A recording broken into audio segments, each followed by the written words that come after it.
Thank you for coming. So when I submitted this talk, this wasn't the title. And at the last section of this talk, we'll get to what the actual original point of this was. But there is a lot of talk about metaprogramming in Lisp-flavored Erlang and Elixir, and how easy it is, and how amazing it is. And I kind of wanted to show you that actually metaprogramming isn't that. Well, it is complicated. It can be complicated, but it is accessible. Okay, so a little about me. I'm currently Senior Principal Engineer at Comcast Cable in the Technology and Product Division. I'm in a team called CAP, is the abbreviation for it. That is an intentional backronym. But we build infrastructure software for basically the largest cable and internet and media provider in the United States. Formerly, I was a technical lead for Riak at Basho. I basically touched every part of the product at one point or another in my 5 years at Basho. But way back in 2009, I created Neotoma, which is a packrat-parser toolkit, and uses parsing expression grammars. And if you don't know what those mean, that's okay. We'll talk a little bit about it later. But basically, the last time I talked at an Erlang specific conference was about Neotoma in 2010. So I'm glad to be back. So a little background. What are we doing with metaprogramming? What even is metaprogramming? Metaprogramming is basically code that writes code. So before I came to Erlang, I was in Ruby. And we used to say that metaprogramming is just programming. Well, it is in Erlang too. But the other thing that metaprogramming might be concerned with is treating programs as data. So taking a program, making a data structure out of it, and manipulating it into a new program. So these are essentially the same thing, but they have a little different perspective on what metaprogramming is. If you are able to treat programs as data, and you go even farther, you might have what they call reflection or reflexivity, which is basically your program is able to inspect itself and modify itself. And then there's the whole idea of homoiconicity, which the data structures you work with are the same as your program structure. So those are little flavors on programs as data. And there are many ways to do metaprogramming. But a lot of it depends on when you're trying to do the metaprogramming. Some systems that are basically open runtimes like Python and Ruby let you do metaprogramming at runtime. So you can go in and modify classes and objects and other aspects of the runtime system at runtime very easily. But in Erlang, we're mostly focused on compile time. Even if you were loading a new module into the code server when you're metaprogramming, you're still compiling it first. So I would say, for the most part, Erlang's metaprogramming is at compile time. Other systems that do compile time metaprogramming, for example, if you've used C++, Java has some reflection, but it will also allow you via templates and stuff like that to do compile time metaprogramming. So why would you even want to metaprogram? You might want to reduce duplication in your program. So if you're doing something that's very repetitive and potentially noisy, and you want to clarify what your program is doing, you might want to use metaprogramming. Another thing you can do is inject optimization after you've written the program. So you can rewrite the program so that it uses a more efficient algorithm.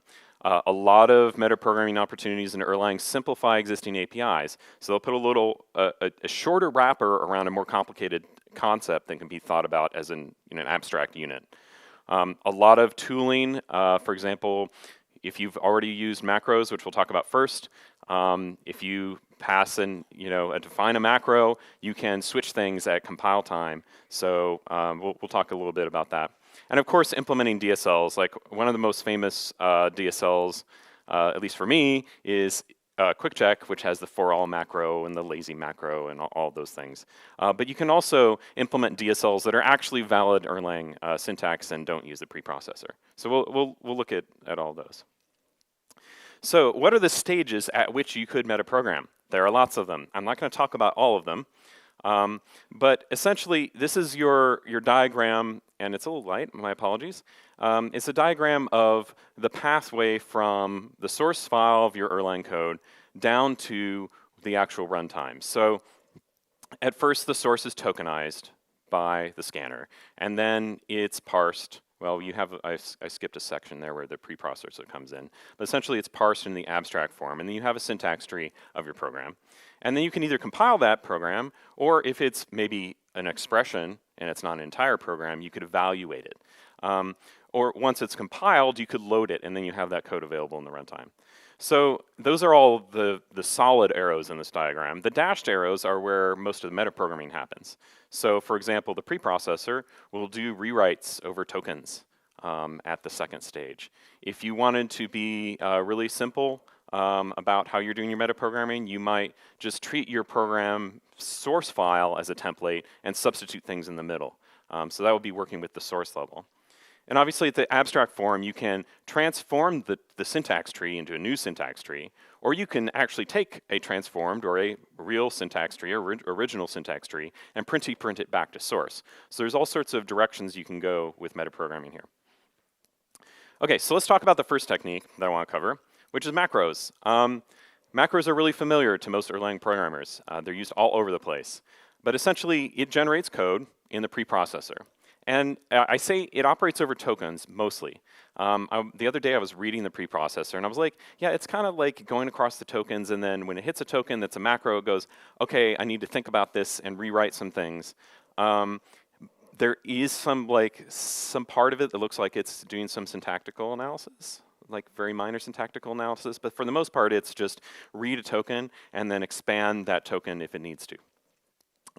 So a typical thing, like we do this all the time in Riak, if we want to have a constant that's a default, you might define it as a macro. So you could define a static term as a macro. And in that case, you know, I'm using all caps. You don't have to use all caps in macros. But you say dash define, give the name of the macro, and then the value, which is any Erlang term.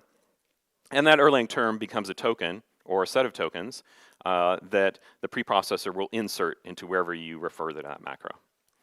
You can also pass parameters to macros. So this first one wraps whatever expression is handed to it inside an anonymous function. So this is sort of like a lazy evaluation type of macro. So you get an anonymous function which you can call later, which will return the value of that expression. And there's this one that I lifted from eUnit, which we'll also talk about in a minute, which has a thing that looks like if. So if you came to Erlang and you needed to do testing with eUnit and you were used to using if then else, the if macro kind of gives you something that looks like that.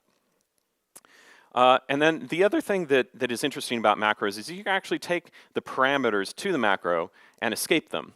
So this basically takes the tokens it's given and turns it back into a string. And this is really useful when you want to inspect what a macro is doing. So in this case, my quote macro actually just takes the argument that it's given and turns that argument, that list of tokens in the argument, into a string, and then you say IOLib format, you know, it prints it as a string.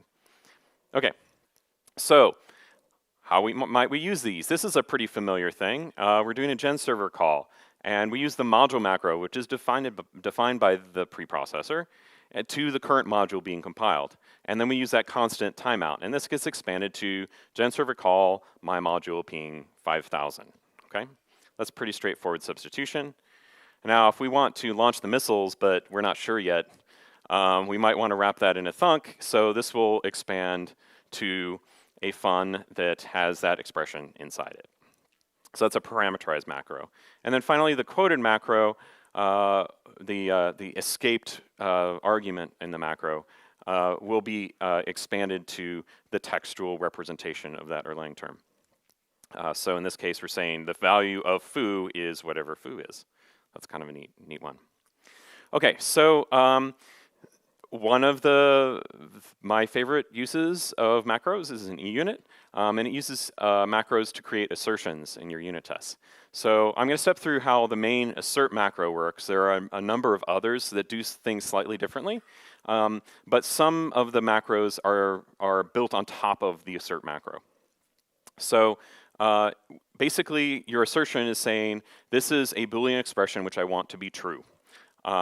So what it's going to do is, for some safety, of whatever you may pass to that Boolean expression, we don't know, it could be a very deep section of code, it could be the calling a function inside that expression, as long as that evaluates to true or false, we're okay with it.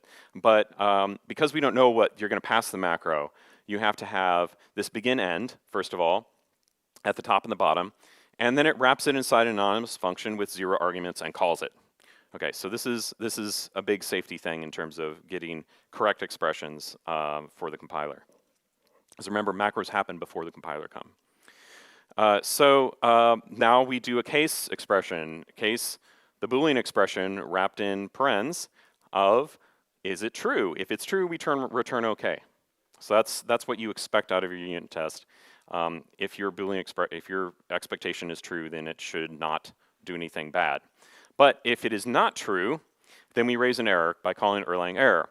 And here's where some of the other cool uses of macros come into the way eUnit expresses assertions. So it tells you the module and the line number that it failed on. And then it quotes the Boolean expression, so it turns it into a string. So whatever you pass to this macro, you get to see which assertion failed. Maybe you have more than one assertion on a line. And it says, I expected true, and I got something else. Well, what was that something else? Was it false? If it was false, you just return false. If you got something else, you say, this was not a Boolean, I was expecting a Boolean. Okay, so how does this work in practice? Let's make a test for our FizzBuzz algorithm. So we know that FizzBuzz of 3 needs to be fizz, and FizzBuzz of 5 needs to be buzz, and FizzBuzz of 15 needs to be FizzBuzz. Well, we think FizzBuzz of 10 is 10. Well, let's run that test. And if I run that test, I get that assertion failed because 10 does not equal FizzBuzz of 10. Now, there is a macro for equality. I didn't use it in this example. But if I had used that one, it would say expected 10 got buzz. Okay. So that's a way you can use macros to simplify an API, as eUnit does. So to summarize macros, macros are easy and familiar. They are one of the things you first learn when you start learning Erlang. They're in line with the program, which means you don't have to go somewhere else to figure out what the macro does. Maybe you have to read another file, but you don't have to like pull out a whole other program and understand it. It's right there. And because it uses the question mark syntax, most editors highlight it differently than your keywords and your other terms. So it kind of draws attention to it. You're very aware of when you're using it. On the flip side, macros don't have much expressivity. They just operate at the token level. So if you wanted to do more complicated metaprogramming, macros are probably not for you. And honestly, I think they look kind of ugly. They don't look like Erlang syntax. So they look like something else, which they actually are. So what are macros good for? What can you use them for? Obviously, small API wrappers like eUnit and EQC. Those are good examples. You want to name constants in your files without having just magic numbers littered everywhere. I mentioned before if you want to do compile time feature switching. So one of the things we've done in previous projects is if you define a constant at compile time, at build time, based on what OTP version you're running, you can get around some of those errors, like when you go from 16 to 17 and it's like, oh, the undecorated dict type is not a type anymore. You use dict::dict. I think everybody has probably run into that if they're upgrading a legacy project. So macros are good for that. And then debugging statements. So you could insert a debugging statement, and at build time for production, you would just say, well, this evaluates to OK and doesn't do anything. Otherwise, like if I'm in development, I can make it print something to the console. Okay, so let's talk about parse transforms. And this is an old fun topic for me. The essential aspect of a parse transform is that you are compiling your module, and you say, I want to apply this parse transform to the module. And so what happens is, Erlang, the compiler, it will tokenize and then parse your code. Of course, it passes through the preprocessor, and then it hands off whatever was parsed in that code to your parse transform module. So you're basically getting a syntax tree of the module that's being compiled, passed to your parse transform function. And of course, so you're operating over the abstract form. And then you also get this options argument, which is just the compiler options. So you know, the goal of this parse transform is to traverse over the forms you're passed. And I think this deserves a short segue, or a short aside, that there are two syntactical levels in Erlang. Forms happen at the module level, inside functions are expressions. So if I mix those up, please shout and correct me, throw something. But you are handed forms, not expressions, to your parse transform. Okay. So there's a cute little trick that if you are wondering how your parse transform works, how it does it, you can say erlc-p and give your module name or your file name, and then it'll print the resulting, it'll pre-print the resulting code after your parse transform to this .p file. So this is a good way for debugging, and I thought I'd just throw that in there first. But we're going to essentially do the same thing as that. So let's talk about this parse transform that's in Logger. I imagine many of you have used Logger. It's a logging library. One of the best parts about it is that it does not overload the gen event. If you're using the parse transform, it prevents you from sending too many things to the gen event that handles logs. And it also injects call site metadata. So like, what process was this thing that logged? What module and line was it in? What other metadata has been stored in this process's process dictionary? So it will take this call to any severity level in the logger module and expand it into that. So in this case, we've taken a very small thing that's in Erlang syntax, and we've turned it into a much larger thing that's in Erlang syntax, but puts the optimization on the producer side rather than trying to throw away events in the gen event. So if you take a look at the red pieces, those are the bits that came in and were transformed into this larger statement. That's where they ended up. So you see it's actually completely rewriting this, and it's calling logger do log instead of this thing called warning. And in fact, if you look at the source, warning is not a function that exists in the logger module. So if you don't use the parse transform, you call logger warning, it's going to say undef, and you're going to crash. So use the parse transform. But essentially, the key points here are it checks whether it can send a message to the gen event that runs, that accepts log messages. It checks that the configured log level is correct. And then it adds all this metadata of where this stuff was coming in, what line it was on, the PID, the node is running on, etc. In addition to the things you just want to format into the logs. Okay, so how do we know what to do when we've got these forms? Well, a good way to do it, aside from the erl-p thing, is to read your file, your Erlang file, and then use ErlScan. So you use ErlScan string, and I used Unicode characters to list here because the scanner requires strings, not binaries. And then you pass the parse tokens to ErlParse, parse expressions. Now, assuming you're not using any macros in this file, you won't have to run the preprocessor across this. So then you're given the AST. So what does that look like? So if I took this example down here, starting with the case expression, and I expand that, I get this big, huge term. And you don't really need to know what that is right at the moment. But you can see that all of those syntactical elements of the program were turned into this list of tuples and nested tuples. Okay, so what does the logger transform do?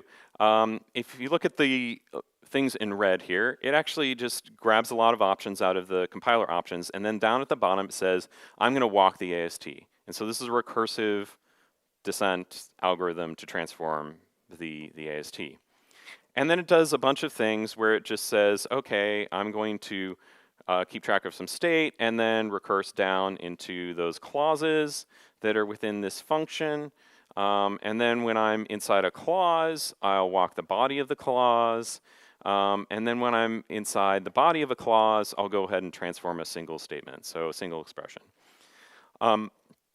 The interesting thing about this is that's really manual. Like, you'd have to know exactly how you're traversing that, and we'll see a better way to do that later. But once it gets to an individual call, there are a bunch of, keep in mind, there are a bunch of clauses of this function I'm not showing you because this is the core of it. you will get, you will match on this call, and it's a remote call because you're calling the logger module, okay? And then it has an atom, which is the severity. So assuming it's one of those configured severity levels, so any of the syslog severity levels, then it will go ahead and transform that statement. If it's not, it's just going to leave it alone. So this is, this is a functional transformation. If it doesn't match a syslog level, you're just not going to do anything with it. But if it is, we can go to the next bit. So there's a whole bunch of stuff that it computes before it gets to this section, but this is essentially how it builds it up. It takes the original line. So this is a neat thing about parse transforms, is you can actually keep the same line number as you create a huge new AST. And any of these things that are in that case expression will appear as if they're on the same line number as the original one. But we make up some fake variable names. And then this is basically the expansion of that case expression we saw before. So where is logger event? So we call where is logger event. And then we call logger config get and the log level. So there's an atom log level. And it says log none is the 0 level or the empty list. So those are, that's the head of the case expression. And then individual clauses, we're going to skip over a few of them, but the main one is that you got a PID back for the logger event process, and then you got some of the configuration back, and you have, so this is your match part. So clause is, let's see, 5 tuple, and it starts with clause is the name, and then the line number, and then it has the match, so whatever is in the left side of the arrow in the clause. And then you have the guards, and this is an expansion of the guards. Not going to go through it too much. And then finally, you do the call to logger do log with all that extra stuff that you computed. So that's kind of complicated, but Ulf, he's cool, he's got your back. Don't worry. He created this cool thing called Parstrands. And Parstrands lets you rewrite your parse transformation instead of all of those manual steps of, okay, I got a clause, I need to recurse into that clause. I got a function, I need to recurse into that function. I got a list of expressions, I need to recurse into those list of expressions. He just says, well, you can actually write one function that just matches on the syntactic form that you want to modify. And so you basically write it as a visitor. Like if you've ever done Antler or something like that, you'd write a visitor for your syntax tree in Antler. This is the same idea. So you don't have to recurse manually. And all your visitor has to do is return a new form when it wants to replace whatever it received, or it returns the atom continue when it says, okay, I want to recurse down into that next step. You can also return done and say, I'm done transforming this module. But these are probably the two main forms you'd use. And so then we create this do transform function. So this would greatly simplify all of that stuff that's in the logger transform. I hope we can get that into a logger. That would be cool. But you basically do the same pattern match and then pass it to that, I want to transform this call. So Parstrands also has some other cool stuff. Some of these things I'm not going to mention, but it has 2 parse transforms of its own. One which lets you do compile time evaluation and emit the thing into your code immediately, and Xprex, which generates record accessor functions. Okay, so parse transforms, they're very powerful. They use Erlang syntax. You just change the semantics. You can do compile time computation with them, but it sort of hides the magic. So if your semantics are not clear, that could be a problem for your users. They can be difficult to write and debug. So use that -p thing on your compiler. The other limitation is it only modifies the current module. So if you wanted to generate a new module, you might have to kind of do some non-pure stuff inside your parse transform. It's really good for injecting optimizations or new semantics like Logger does. You can do embedded DSLs really well. And if you want to generate code in the same module, it's perfect. It's a great way to do it. So beyond parse transforms, the next technique is just syntax trees in general. So we could use the technique of syntax trees and parse transforms, but if you wanted to generate a new module out of the blue, or a set of modules out of the blue, you want to know this technique. So basically, you just construct syntax trees out of nothing or out of data that's not already in AST. And of course, it operates over abstract forms. There's this great module called Erl syntax. It's in OTP. It's a data type and a bunch of accessors for creating syntax trees. So basically, any syntactic construct you want in Erlang, with the exception of type and spec annotations, which is the thing I've been meaning to fix for quite a while, you can generate that. But you can also generate plain text. So if you can generate the text value of a type or a spec into your module, it's fine, whatever. But so you can create nodes, all the basic types, the compound types. You can create expressions, clauses, functions. You can create guards with conjunction and disjunction. And then you can create forms like functions, attributes, lists of forms until you build up your module. And then once you have a tree, you can inspect it. So like if you're pulling it from somewhere else, you can look at what the type of an individual node is, or what's the value of this float node, or what's the name of this attribute. So there are all sorts of accessors around its abstract data type. And you can convert things. So like if you have an Erlang term, you can call abstract and get the syntactical representation of that term, which we'll see in a minute. You can also take an abstract version and revert it to the actual Erlang term. And then you can call subtrees to traverse. So like if you don't want to do this sort of thing like we did manually in Logger, you can call subtrees and get down into deep parts of your syntax tree. Okay, so way back in 2009, I created this thing called NiggaToma, and it's time I got out my Shinebox. So here I am holding a Shinebox. NiggaToma is pretty stupid. So it generates a parser for you, right? And it does it out of strings. So this is why I have to get my Shinebox. Basically, it's a single pass generator. It generates part of the syntax tree in strings inside the parser. So you're generating the output as you parse, at least part of it. And then it wraps it all up with a little bit of boilerplate by figuring out what the module name is and all this stuff, and generating the boilerplate that Erlang needs. But this is a really stupid way to do it. So last year I started converting it to actually being a well-designed parser generator. And one of the things I discovered in this process was that I actually didn't implement a whole bunch of the things that the thesis about parser about packrat-parsers talks about, all the optimizations, all the things that you should be doing. So this is an intention to redo that. So instead of, if you look back here, we generated a string. We even flattened, like what's that about? So we generated a string there. Instead, we should generate a syntactic element. It's a string that you're trying to match in your parser. Okay, so I use a record instead. What much better. And then instead of, now let me look back at here, you see this, it has this called a p string. This is actually a monadic parser combinator. Oops, I said the M word. But it builds up a parser by taking anonymous functions and gluing them together. Well, that's not actually that great in performance for Erlang, and it's also not really principled if you want to be good about memoization, which like the whole point of packrat-parsers is linear parse time. So instead, we should generate something that looks like this. If we want to match a string, we'll take the input and we'll try to match a binary string off the front and return the rest of whatever is in the source. And then if that works, we follow the success path for generation. And if it doesn't, then we follow the failure path. So this uses continuation passing style, of course, as one should. So if we want to generate this fragment, this code fragment that recognizes a string, we pass it the syntactic element of the metagrammar, which is this string record.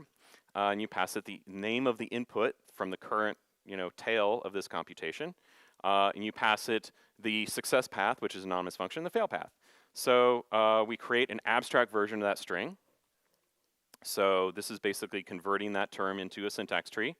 And then we create a new variable for the input. So what's the next input variable? These have to be hygienic. And then we create a case expression across that input variable. So what is the input? So we see case input becomes case expression input name. Input name is a variable in the abstract syntax tree. So we're starting the case expression. And then we do the binary matching. This one's a little bit verbose, and in this example, I imported all the Erl syntax functions I'm using so that there's not so much noise. But we have a clause which matches a binary and has binary field and the literal value of that string, and then the variable for the next remainder of the input. It has no guards, and then to determine what to do with that, it calls the success callback. And then the other one is we underscore, we don't care what it is, we call the fail callback and we give an error reason, hey, we were expecting this string. Okay, so this is kind of sort of a general technique for generating syntax trees. Another cool use of syntax trees is MochiGlobal. Who's used MochiGlobal? I know I have. Yeah, if you use MochiWeb, you've used it probably unknowingly. But it's a key value store, essentially, that uses the code server. So it's a pretty cool hack. The idea is that code server is faster in a lot of cases than ets because it's in process to read that value. So if you have a really high read, low write scenario, like high read contention, you could use MochiGlobal and just compile that term that you're trying to cache into the code server. So this put function, it creates a module name out of the key. It calls into the 3-arity version, and it compiles a module given that value. So it uses the module name there.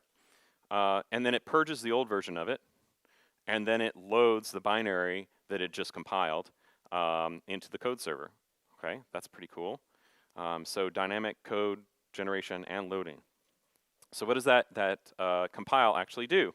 You give it the module name, you give it the term. It calls forms module t, and then it compiles them using the Erlang compiler. And of course, it uses verbose and report errors. So if it fails, like you gave it something bad, it'll blow up, and then returns the binary. So this is what we were calling from the previous slide. So what do those forms look like? Well, forms just says, give me the abstract version of this term. If it converts properly, then we'll revert all those forms that we created. Okay, so the term to abstract function takes the module name, the getter, which is the name of the function to call. I think it's just get or term or something, and then the abstract form of the term. Or no, it just takes the literal form of the term. So we generate the module attribute, and we generate the export attribute with the getter name. I'm not going to go through all this. And then we actually generate the getter function. So we create a module on the fly. We create the abstract form, inject it into the syntax tree, single clause of this function, and now you have a module that caches this term. Pretty cool. So all that's kind of crazy, but Ricard, who happens to be in the back of the room, don't worry, he's got your back. He created this thing called Merle, which is really cool. And what does it do? It combines all these strategies we've been talking about, and uses macros as a parse transform, and it generates syntax trees. And why do you want to use it? Aside from the fact that it's included in OTP 18, it makes a lot of these things way easier. So as an example of how to use Merle, I looked at Erlydtl.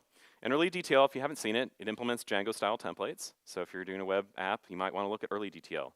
And sometime last year, they moved from using the Erl syntax library directly, which incidentally I think Ricard also wrote, into using Merle. And if you look at this like ugly function, we've seen a lot of these already, right? This is creating a function. It's taking the function name, turning it into Atom. It has one clause, and it ignores the variables, no guards. It applies a function. There's no module name. It's a local function name with that Atom. It passes the variable and a list. So it's like turning the single-arity version into a 2-arity version with a trailing list. So this is actually so short in Merle, it fits on one line at the bottom of the slide. So you use this Q macro to quote the Erlang code.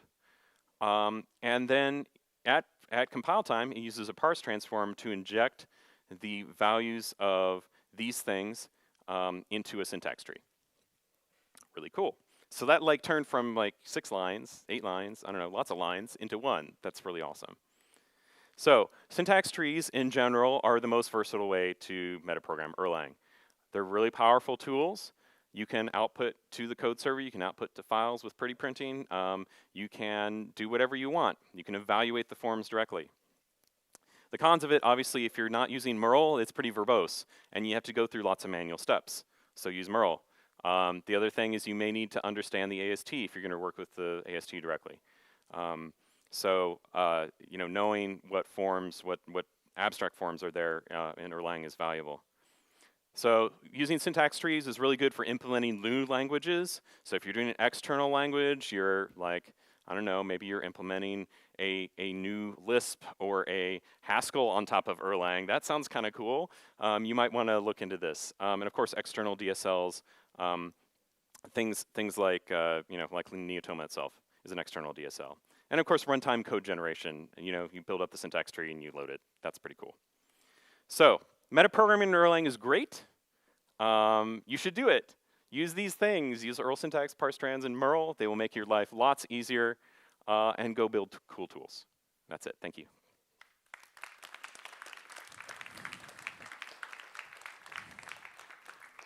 We have a time for one or two very short questions and short answers.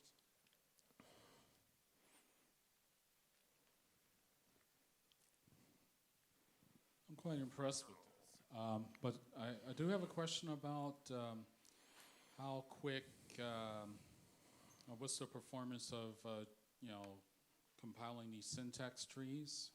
Let's say you had to compile a lot of them.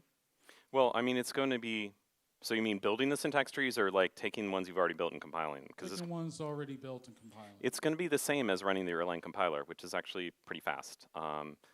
Obviously, like for that MochiGlobal case, you don't want to be changing that thing a lot because you're creating those forms, compiling them, loading them. That's a lot of churn on the code server. So that's actually a case we ran into at Riak. We had to stop using it in certain cases. So, but if it's something that you're doing once in a while, it's not a big deal.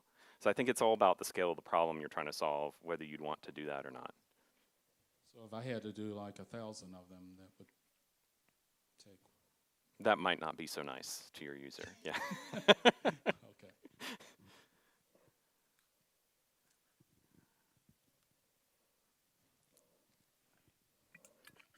If you combine several of these parse transforms, are you getting into risky territory? I mean, if you say, okay, metaprogramming is great, all your APIs should use macros and this kind of stuff like Lager does, is there any risk that we get into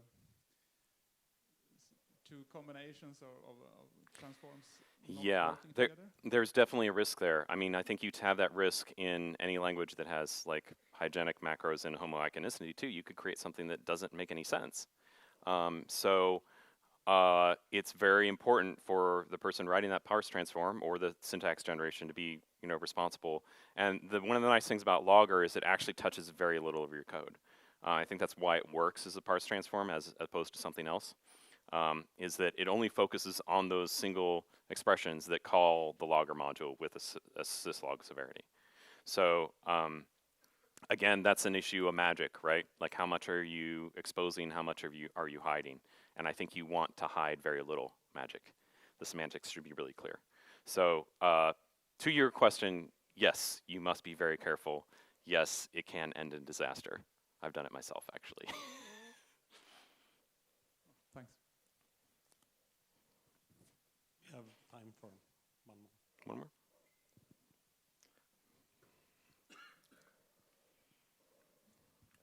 So it seemed like you didn't check if you got a variable name collision when you create those underscore variables, and you don't check if they exist. In which example? Say again? In which example? I don't remember. Like the logger example? Yeah, so that's another thing you could, if you're doing a parse transformation, you might want to collect the variable names you've seen in the current scope. But logger just assumes if it makes an esoteric enough name that it won't collide. Yeah. So is that a design choice or I don't know. trade-off? You'd have to ask Andrew. You'd also need to check all the variable names behind your transform. Right? Yes. Yeah, so there's some element of needing to collect state as you traverse down, which it does with some Erlang process dictionary junk in the parse transform. Not the most advisable way, but that is a possibility. Yes.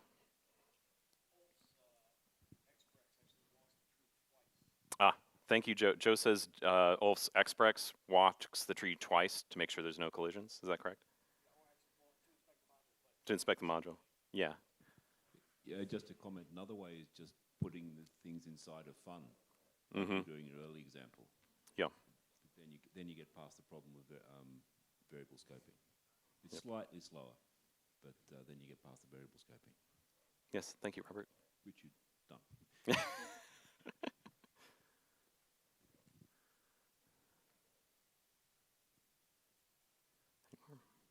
Any more questions? Okay, thank you. Thank you.